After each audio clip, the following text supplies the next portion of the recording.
welcome to another episode of Chat AEC Tech.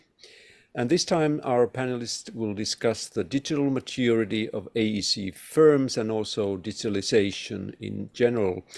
And our panelists are Cristina Savian, CEO and founder of BeWise, Enrique Nadales Clavero, BIM consultant at Tylko Advisors and the host of the BIM Café podcast, and Saar, head of digital construction at the Ministry of Climate of Estonia. Now you have a new organization, I see. So, yeah, very good. And my name is Aarni Heiskanen. I'm a construction innovation agent based in Helsinki, Finland.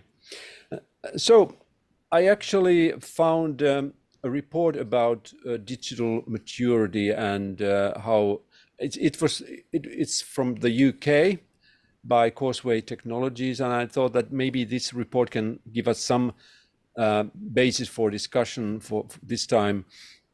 The company had interviewed 175 individuals who authorize or influence software purchases. And they were from SMEs to the largest brands in the industry, in construction, infrastructure, maintenance, and civil engineering. And of course, one of the questions, of course, with any kind of research is how reliable or how well it describes this actual situation. But I think there are some insights that we can discuss anyway. And they talk about digitalization. They define digitalization as the transformation of business processes through the use of digital automation. So that's their definition. Well, let's start with the concept of maturity or digital maturity. 68% of respondents believe their organization to be very digitally mature, and the remaining 32% say that they are somewhat mature. I don't know how you can be somewhat mature. But anyway, my question is, first of all, that number of almost 70% say they are digitally mature. How do you feel about that? I think it's a pretty high number.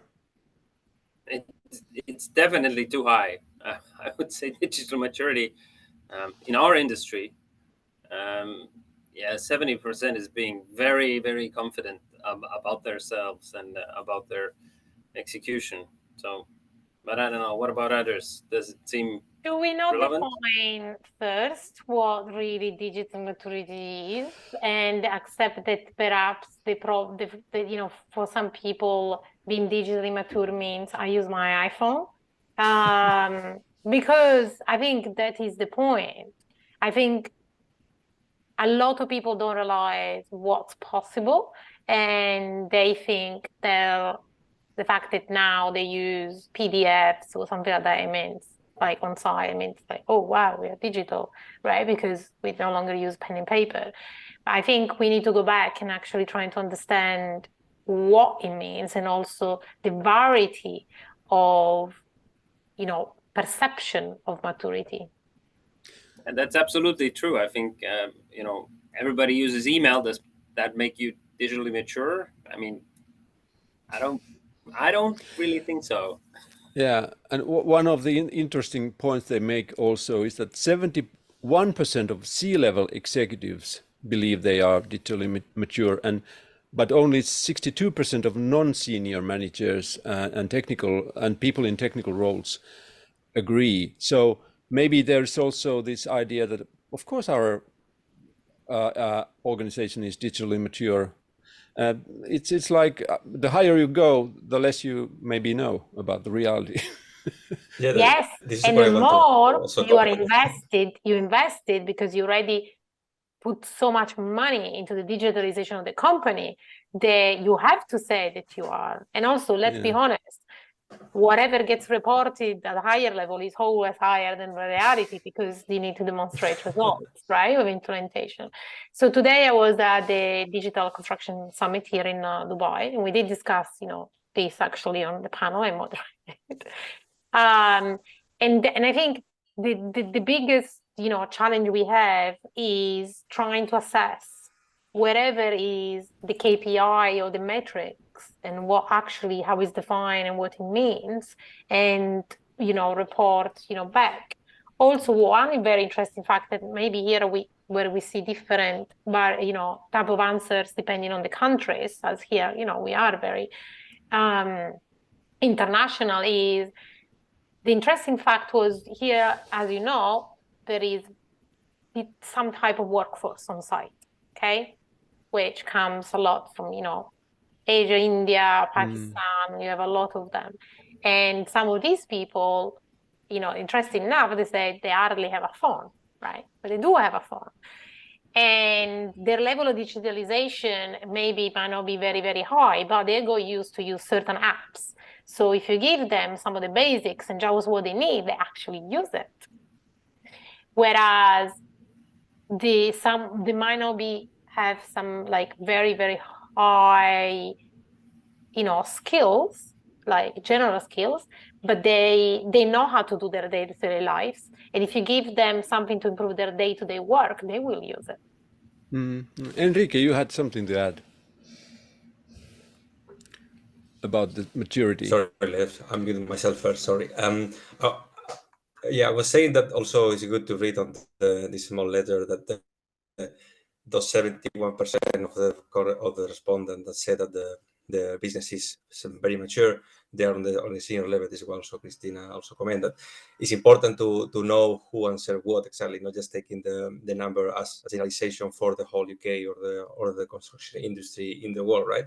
Because of course they're gonna say my business is good, what I did it to good purposes, and as well, I remember reading at the beginning of the survey that is very distributed.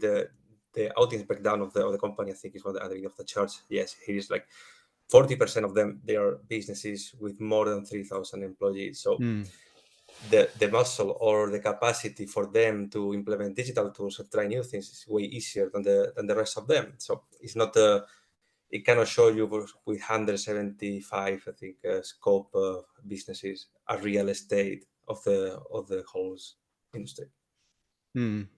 Yeah. Of course, one of the questions that I always have is, if you ask people, are you digitally mature, you should have some sort of a scale to measure against. And I know that there are, I just checked that there are several companies who have defined for example, Gartner is one of the consultancies. They have 5 levels of digital maturity: initiating, experimenting, scaling, transforming, and digital leadership. McKinsey has a digital quotient model, and Capgemini also have their own model. So everybody's having their own model for digital maturity. But at least in this survey, I don't know how they defined, if there was any framework against which they would measure maturity. So, but one thing that I've been asking this several times here in Finland, because we have some ideas about how many companies use BIM, how many companies use different integration. I think it's the same thing. It's like how many companies you need to define BIM first. And Yeah. Different things, different people. Yeah, but the question I have is that when you're asking people, you're talking about opinions, but do you have real data? Nobody has real data. You should go into the company and go to their projects, take 10 of the projects and go and see what happens actually in those projects. Then you can say how mature you are, not just asking an opinion. I don't know if you agree. It's true, but then also, this is the point, is it's all about the digitalization, but without digitalized, we don't have the data to back up our claims. So, and also, even when we have the data, it's not complete data, which means rubbish in, rubbish out, which means we cannot use evidence-based data to back up our claims, which means it's still under the perception. What do you think? How do you perceive it? The thing about reports like the one we're discussing about, what always is the question, who orders it and what is the point of it? And if you look at, Causeway Technologies is the largest specialist software provider to the UK construction market, supplying powerful solutions, yada, yada, yada. So it is a company selling software, digital solutions, ordering a survey about their clients or potential clients. And, there's various ways of how to twist and transform statistics to your liking. And it's always in the, what I'm trying to say, it's not objective. So I wouldn't maybe take it that seriously. Yeah, I agree that of course everybody has an axe to grind, so to speak, whenever they are doing any research. I have done it myself also, so I know. Of course, you want to find data and results that support your own cause. Of course, that's pretty natural. I fully agree that we need data on this, and actually, at the ministry here in Estonia, we started a study just like a month ago to understand or evaluate or as if possible, measure the digitization of the construction industry here in Estonia. Because we also, we do a lot here. We develop the e-construction platform. We hand out support for construction companies and construction industry stakeholders to try and innovate, pilot, prototype new digital solutions. But in the end, it's like you have a kind of a gut feeling or an understanding of where the industry is. Well, at least for me, because I've been in this in the ministry for now 5 years, and more or less, Estonia is small, so you kind of get to know everybody, and that's what I love about the construction industry itself. It's like a kind of a big family. Everybody is really really friendly to each other inside, also fighting a lot, but still it's like a family. But we still don't have the data, and that's why research like this is also very interesting to me. But again, it seems too biased, and from the ministry's point of view, at least we try now to be non-biased, and we really want to find out what is the actual kind of level. But we're currently at the point of looking, what kind of methodologies should we use.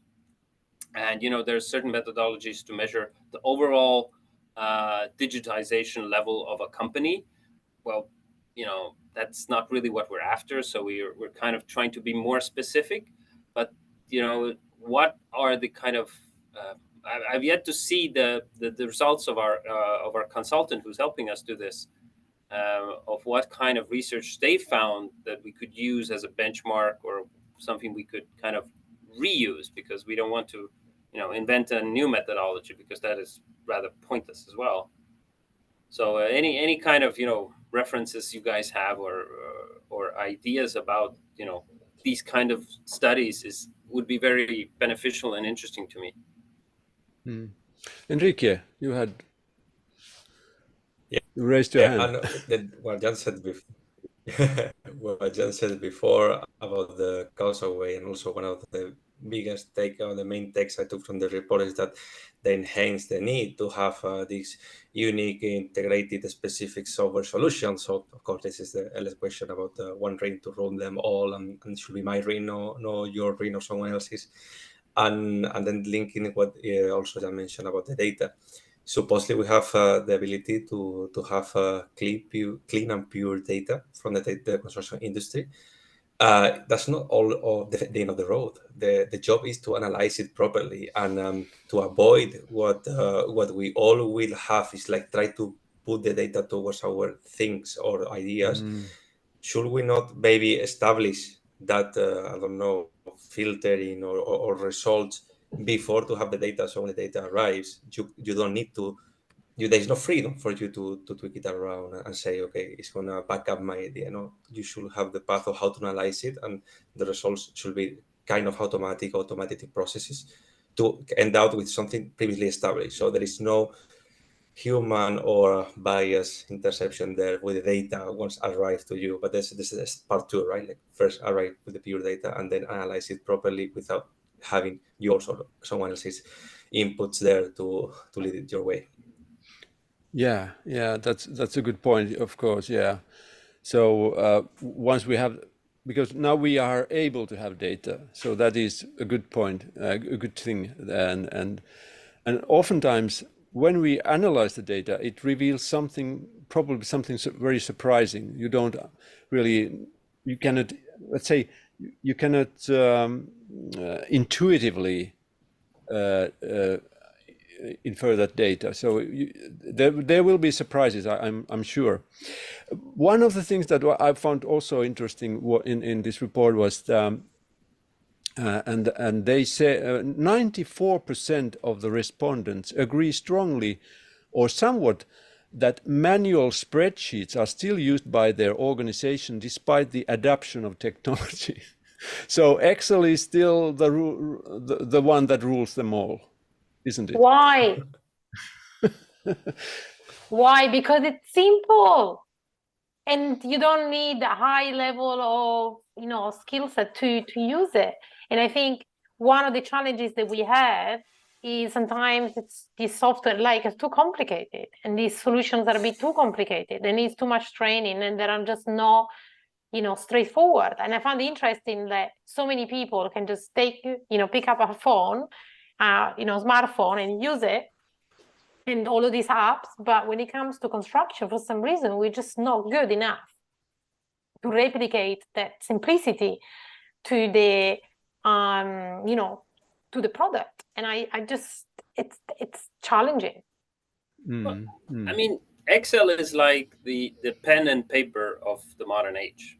I mean, it has replaced it more or less. If you need to do a calculation, you don't do it on paper. You do it in Excel because it can add and subtract and do calculations for you. If you want to structure something, it's so multifunctional. It's really, as you said, it's simple, and it helps you to do a lot of stuff fast. And I mean, I listen to the Vergecast podcast, and their the host has a very good way of saying that in the end, all our work boils down to doing Excel.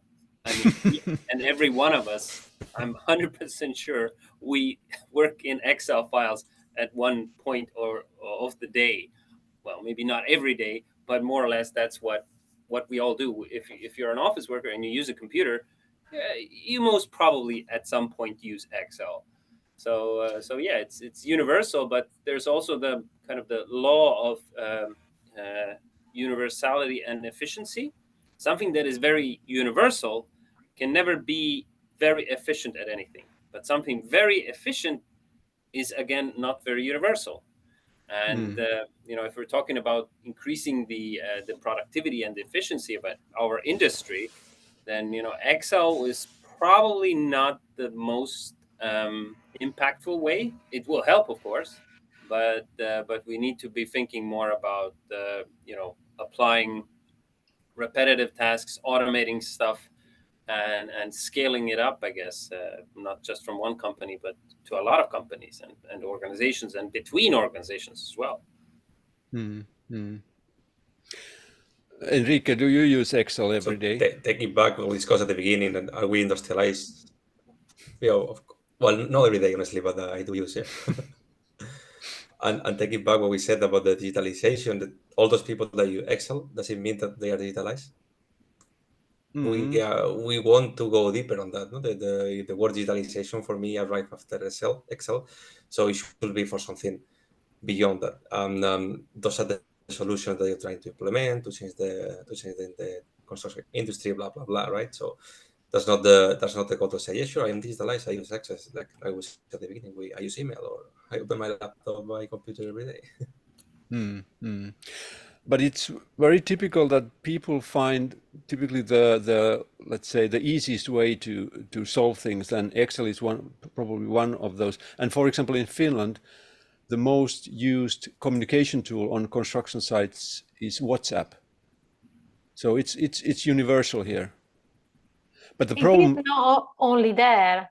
The entire, I live in an 83-floor tower. The entire building is managed on WhatsApp. Yeah, but the problem with WhatsApp and also Excel is that they are separate solutions, and you don't have any.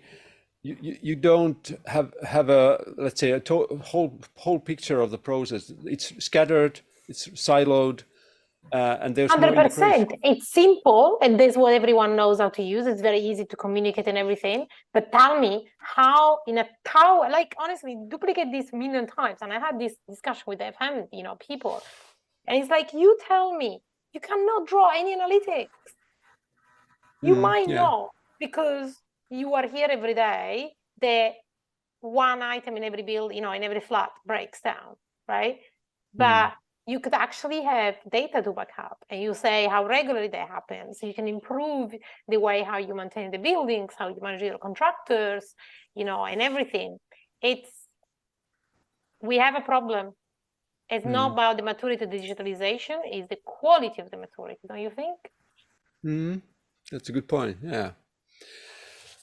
Also, one of the interesting results was that when they asked about to what extent are your organization's industry-specific software solutions customized, so how much customized solutions do you use? Completely says 54% and mostly 42%. So the solutions that they use for their industry-specific tasks is customized, and some people say that is perhaps one of the main roadblocks in digitalization, because you're not using standard systems. You cannot communicate with those things, and of course there are several problems related to those in-house development. But I don't know, how do you see? Is it a problem or is it an opportunity? Do you have your in-house software development and used customized solutions? I think it's it depends on the company and what's your strategy. But from my experience, what I see more often than I would like is some company, let's say in construction, starts developing something, and they figure out they've struck a gold mine. Like, this is really great. I've managed to automate some part of my processes, which is fine. And then they think it's it's either this is something very unique. I can get money off this, and I can turn it into a product. And boy, will I be able to scale up and be a tech startup. But once they then start to do that, they realize that other companies also have something like that, or they processes are slightly different. So Exactly. we need to standardize, and this solution is not, and it's hard. And then they realize that they've been doing a lot of custom development for themselves, which in the end costs huge amounts of money and resources, but it's not a product that they can sell. Yeah, and one of the all that work lead to the solution. The solution that they end up having, and to say, oh, perfect, we can commercialize this. You don't realize that all the effort you put is to fit that need or that project or that customer. That what it works for me doesn't need to be working. It's working for you or for somebody else. I think we don't need to polarize these things about having one tool, application, or software, or having 10 or 10 million. A handful full of them, as less as you can, but not try to integrate everything in one, because then at the end it becomes hard to use and you lose user experience. So it should be not on the poles, no black, no white. So find something great, maybe more towards white, towards black, but cannot be on either of the corners, I would say. That's a good point. Yeah, and I see actually in architecture more and more we are seeing people using Dynamo and things like that, Rhino, to create even project-specific solutions. I don't know if that's a good thing, but at least it opens up new opportunities for design. In the end, I don't see a big problem in that because you're gonna have custom tools anyway, and more and more companies will be developing them.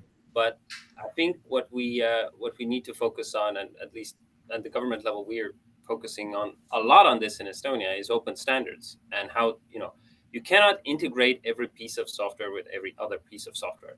That is insane. That will never work. What you can do is you can agree on some standards of exchanging data, how you're exchanging data. That's why we have IFC. And, it's not perfect, but it's the best we have. And it actually works, integrating all these different design softwares, estimation softwares, whatnot, ERP systems. It's possible to do that. But I always try to tell everybody that we need to kind of, as much as possible, stick to standards. And in Estonia, we don't want to invent any new standards. We're small, it's easy to invent a new standard. It's fun, it's great. I've seen a lot of academics get real excited about it. And, a lot of smart people as well think that, well, we need to just change a little this. Okay, we do that. And in the end, you have another standard, which is not used anywhere except you are using it. And then you want to integrate something and boom, you ran into a wall. So, that is one way to get around it. And then, I also think the landscape, software landscape, is so complicated and so various that there isn't really one solution that will cover everything. But as Enrique said, I mean, less is more. I also am a strong believer in that. So simplicity, and often you should maybe try and think that if you really need such a customized solution, maybe you should rethink your business processes. I mean, maybe your business processes are too complicated or too specific, and that's why none of the other software solutions work for you as well. But if you maybe standardize a little bit, you might be able to adapt easier new digital solutions to help you work and move faster. So as you know, I used to work for one of the biggest software developers. So I'm telling you the challenges that from the software development point of view, it only really makes sense if you are creating something that it's repeatable and scalable, right? Because otherwise they don't really make money. The challenge that we have is exactly what you are describing, is each company has its own unique workflows and not necessarily the out-of-the-box solutions work for them.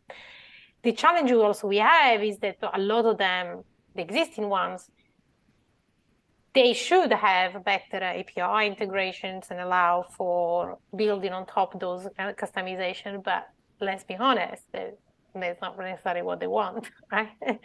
And they don't really, we know about the lock-in vendor effect, right? And we also know, this is the challenge. So what happens is many companies, they actually, and also we have the problem of the data ownership, that we don't really realize how much data actually at the moment is still owned and will be on forever by the software vendors.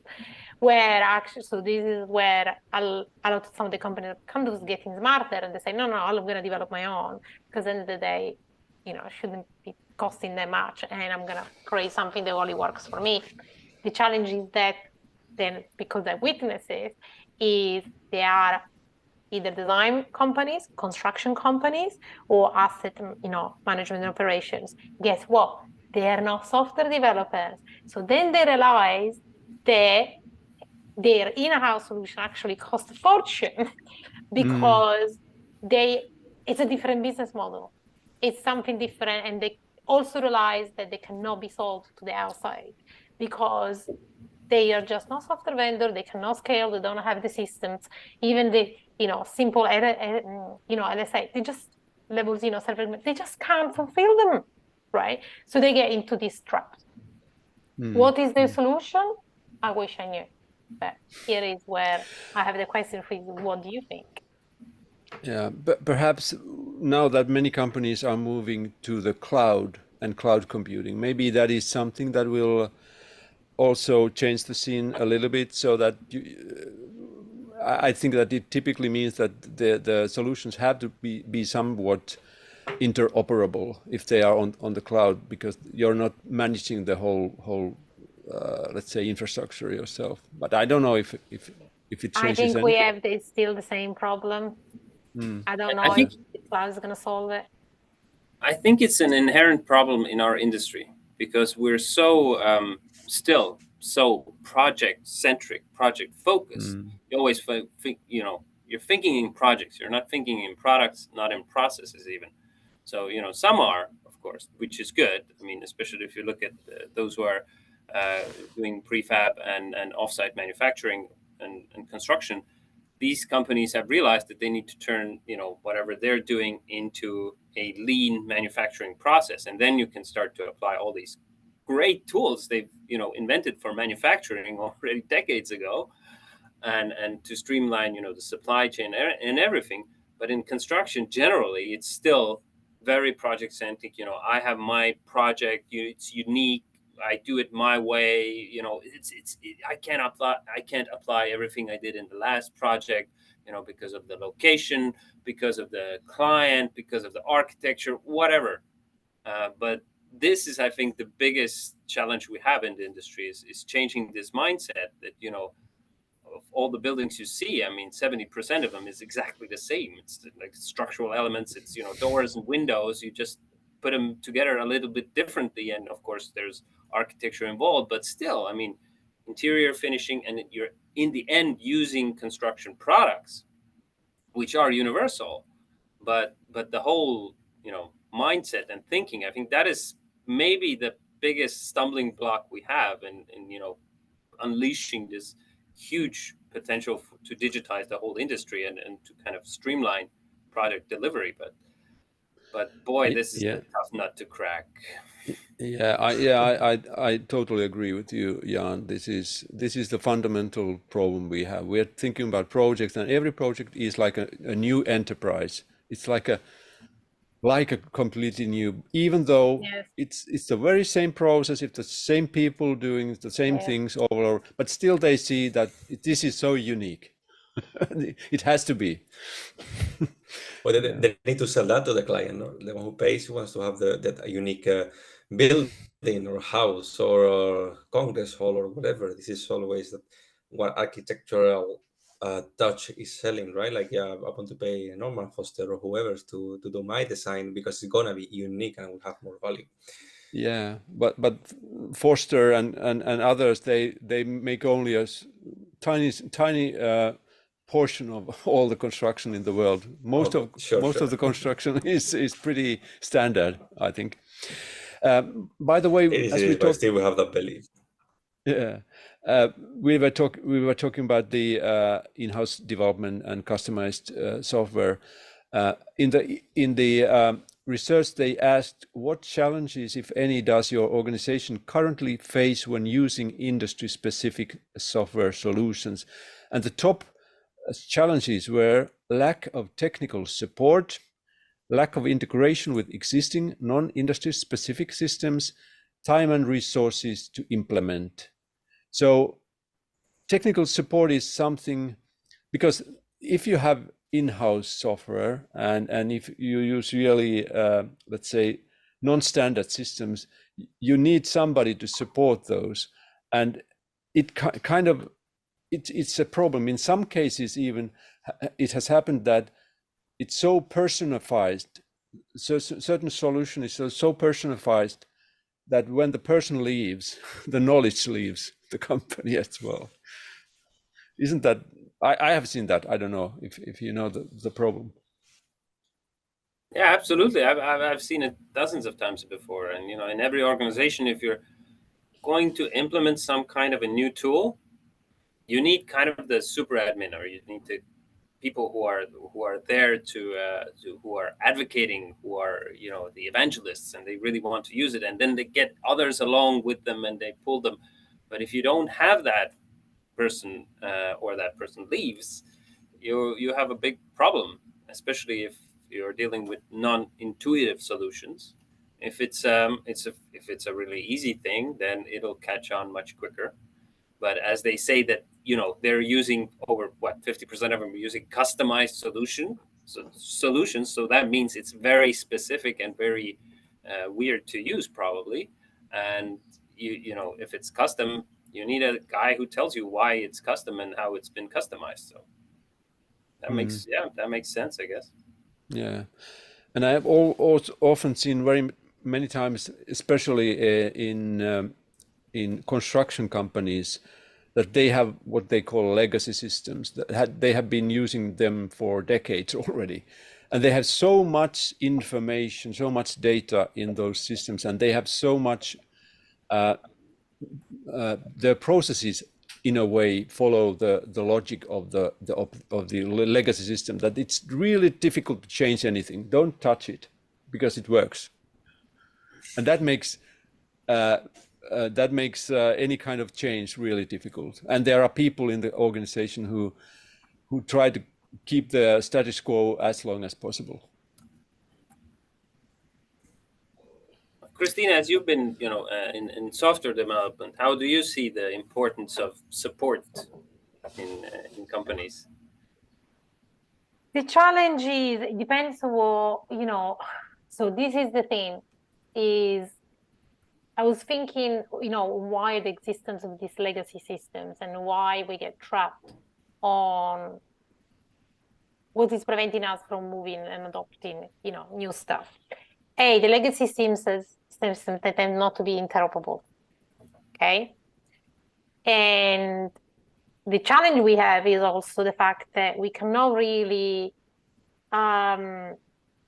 yes, it's old-fashioned, yes, it's old technology, but it works, and somehow it does the job. And implementing new systems, you have the big question mark. You don't know exactly how the new information is going to behave, how reliable it's going to be.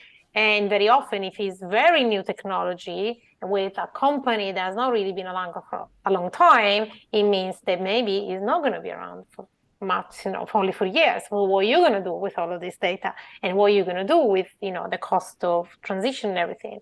So what happens, being a risk-adverse industry, we are stuck. And we are just staying the status quo because the risks of doing the wrong thing is wrong. Now, I think from at least what we are seeing is that until the company gets to the point where it's going to lose business, it's not really going to do anything. Like, what is going to drive the change? Urgency.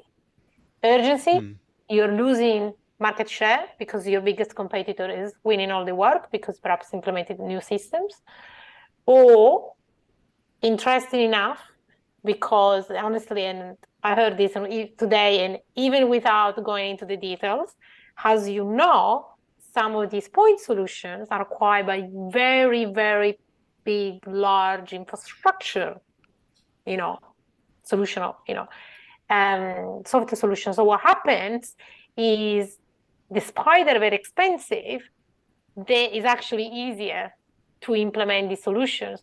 Why? Because they're already speaking to the right people. And it just says, well, this already works, so it's definitely going to work with these other bits, you know, on top. And it's the cost, it's literally generally the cost of in the implementation and the risks of implementing something new and risks of doing something with a company that maybe perhaps has not had this, you know, very background, like a long history. So as you know, I work with a lot of startups. We have amazing technology out there. And I always say, you have no chance. So all I can do is helping you to get acquired, because getting acquired, it means that you will have the balance sheet to work with these other companies. And it's the only way. It's like, otherwise you're just going to be out, or you're going to be acquired by a competitor, or a competitor is going to buy something very similar to make sure, you know, you basically Okay, that's an interesting point of view for the startups. Yeah. It's the construction industry, right? This is the problem. It's you know, That's the reason why we don't implement new stuff. Yeah, but I like your point on, the pain has to be strong enough so that they actually change or move. But I remember at Matti Rönkä at I think he was the one at WDB keynote. He mentioned that, with construction companies, it's like, when do you change something? When do you implement? Okay, if times are good, lots of projects, nobody has time. Oh, don't bother me with this, process improvement. I'm making loads of cash. Projects are running. I don't have time for this. If times are bad, it's crisis. Like, well, I don't have any money. I have nothing to do. I would gladly do something if I would have the money, and I would have some projects to work on. But I just don't. I'm too busy finding new work.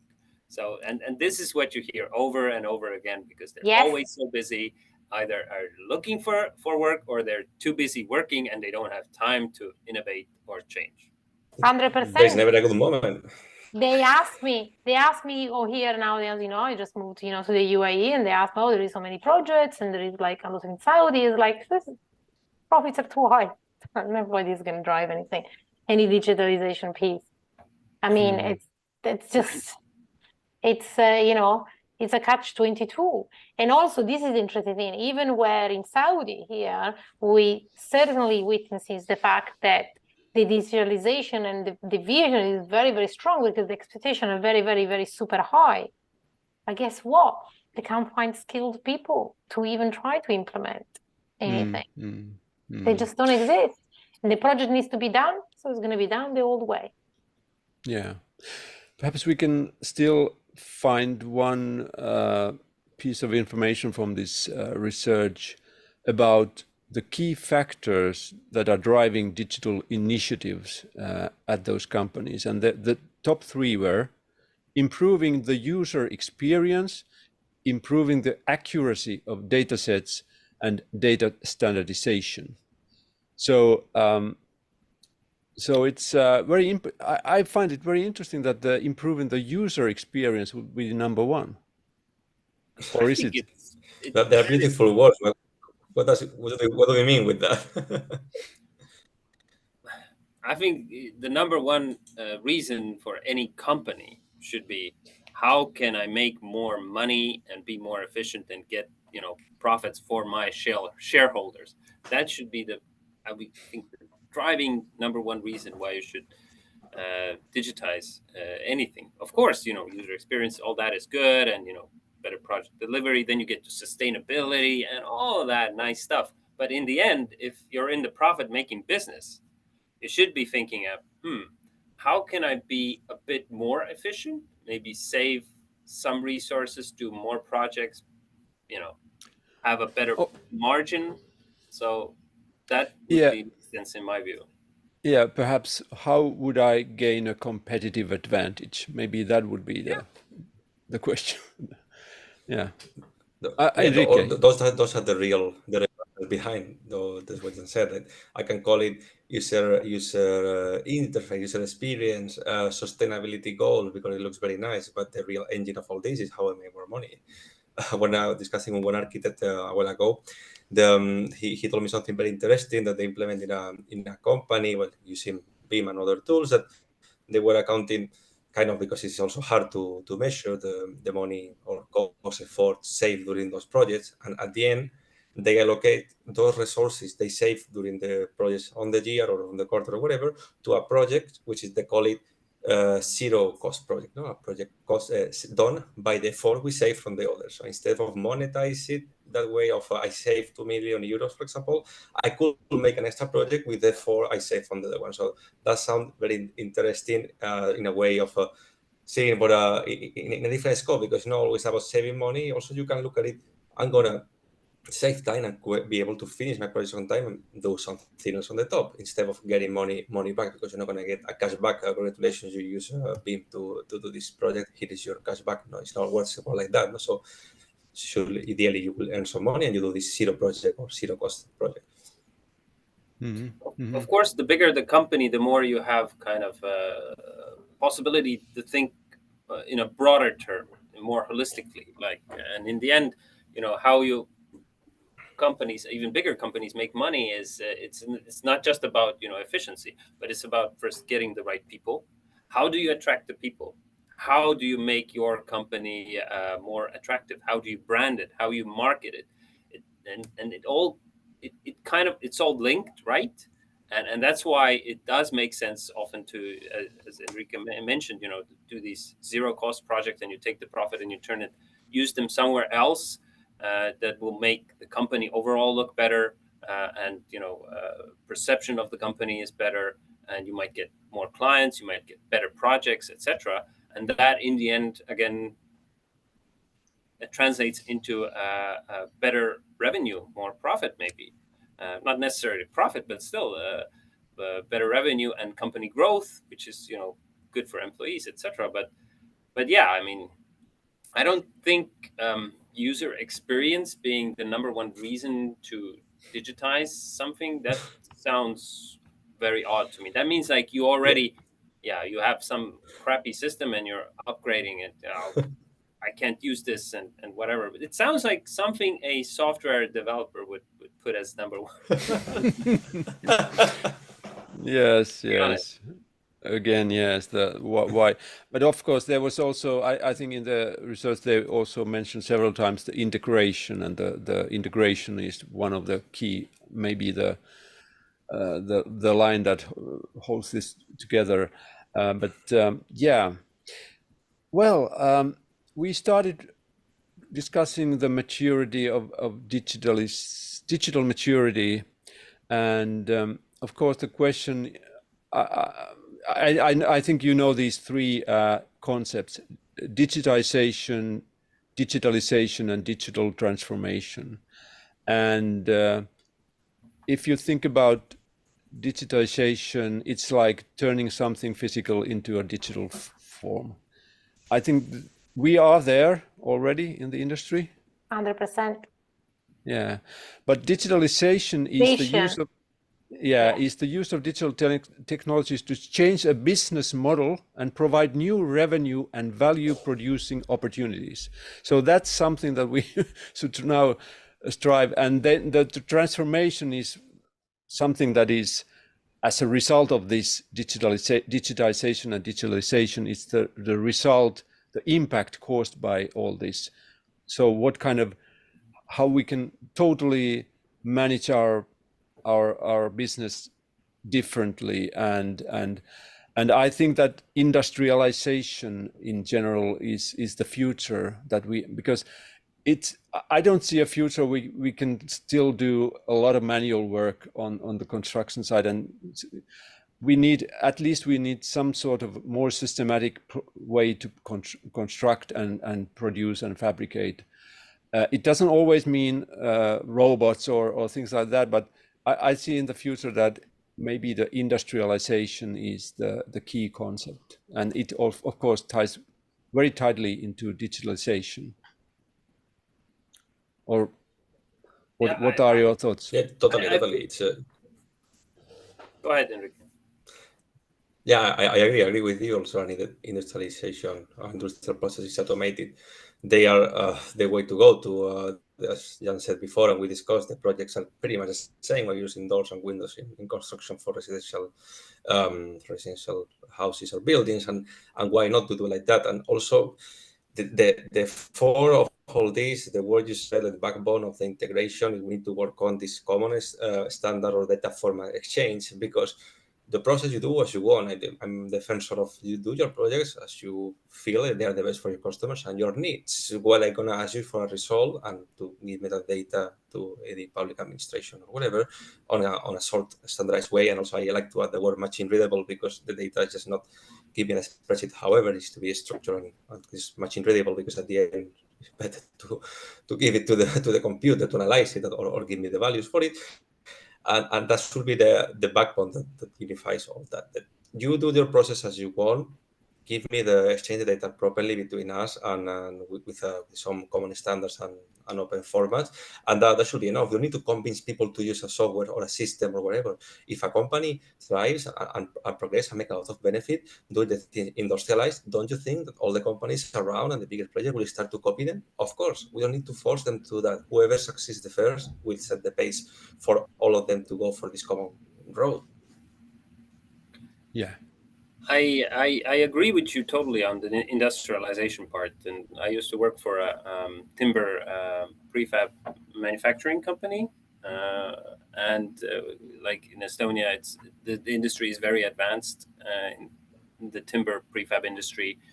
And also we are doing, apartment building renovation schemes now with also factory-based panels that are produced in a factory, installed on site, like very fast, efficient. But coming back to your point about, we're already digitized to some extent, like turned analog into digital, and then now we're moving forward. I think maybe you're a bit too Nordic centric, Aarni, because if you remember what Sebastian from Fundamental also said at the WDB keynote, was that in India a lot of startups are scaling hugely and very successful with very, very basic digital tools. And what they like about the Nordics is that here you have such a availability of data and a very high skill set and very advanced industry. So they're kind of looking, what works here is probably something that'll work in India or other parts of the world maybe years and years from now. But I would say, living in Estonia and also, being close to the Nordics and part of the Nordics, I like to think so. We may be a bit, spoiled by the level of digital transformation of many of our companies and the industry here. But if you go somewhere else, it may not be that case. Yeah, I agree that, of course, everybody's living in their own bubble in a way. So it would be refreshing to have somebody that from. Also, yeah. Sorry, I would say that also you come to another region, like here in Spain or whatever, you tell them, let's do the thing this way, because in the Nordics it's thriving, it's fantastic. And they will tell you, no, but this is because there the things are that way or the way. So it's not really, they don't take it for granted, like, oh, it works there, let's implement it here. No, they are self-convincing themselves, it won't work here, here is different, the culture, whatever, like what I can call it excuses. Of course, the same system won't work, but why don't you get attractive to a new way of doing the things or changes? They stay on this, again, silos in type of data, now in type of culture of country culture. So the things doesn't move that way because they don't accept solutions coming from other places. But I think this is also, I can't stress or highlight enough the importance of open interoperable standards. And I think we're pretty well off in Europe in that sense, that we're kind of on a very good agreement that we need to apply more open standards. But that's not always the case when I've heard and then talked to people from other countries that like, well, we have this, proprietary solution and then nobody, why should I use open standards? I have a, development team of that XY company right here next to me, and they'll do whatever I want. I mean, why should I use open standards? I mean, why? But in the end, that's really how we get to the interoperability and kind of making sure that all these different solutions are synchronized, are working together, and data can be exchanged more easily. But I don't know. I mean, outside of Europe, it seems to be a bigger problem than here, and especially in the Nordics. I mean, in Estonia and Finland, it's all IFC and open standards are the norm. I mean, no doubt about that. Especially if you're a public client, I mean, you shouldn't ask for anything else. And with the EU BIM task group, we're working hard with together with the European Commission to get them to also kind of recognize that it's not just about BIM, but it has to be open BIM. That when we're talking about procurement, etc. But I don't know what's the experience, Cristina, in your neck of the woods. how do they look at open standards? I'm honest with you. I've just, as you know, I sit on the, ex-UK BIM Alliance, now NEMA organization. I literally just reviewed, just before this podcast recording, the new, and I still have it open, the new, ISO 19650, and how that fits into, why you should use it, why you should avoid international standard, and everything. And so we discussed this a lot, and the reality is as always exactly the same thing as implementing a technology. Unless there is a sense of urgency, unless there is someone who really cares about the longevity of the data, it just doesn't happen. How many skillful, knowledgeable people you have on these standards, whatever it is, we're talking about open BIM, international or international standards. I had someone from big tier 1 contractor on my panel that I was moderating, and it's interesting because they said, oh, there is this other person that is sick today, you're going to replace him on this panel. I know nothing about ISO 19650. And I was like, you know that I do digital? I mean, should you not actually be the one who knows the basics and knows the understanding? And yes, you might not know the details, but you should not understand, you should be on top of this. And this is the problem. I think it's still a very, very, okay, this person, it's not the foundation. Because if it was the foundation, everyone would know about it, but it's not. So I think the education is still not there. And also it relies on very passionate people, because on spreading the word, all open standards, all, this international, it's mostly spread thanks to volunteers. Not really people they get paid, to implement this. It's seen as a good to have, not a must have. But so isn't that the question, that who are our clients and what they want? Who are the owners of maybe? I think that they will eventually require the use of open standards. We need to educate our clients. We need to educate. But at the end of the day, who is mandating and just says, I want you to use this because I don't want to be locked in a system. I want to use the standard. I want to read this data 100 years. That's really the whole point. But perhaps the use of open standards would be one element of digital maturity. That when you are able to use throughout your processes and your system open standards, you are on a higher maturity level.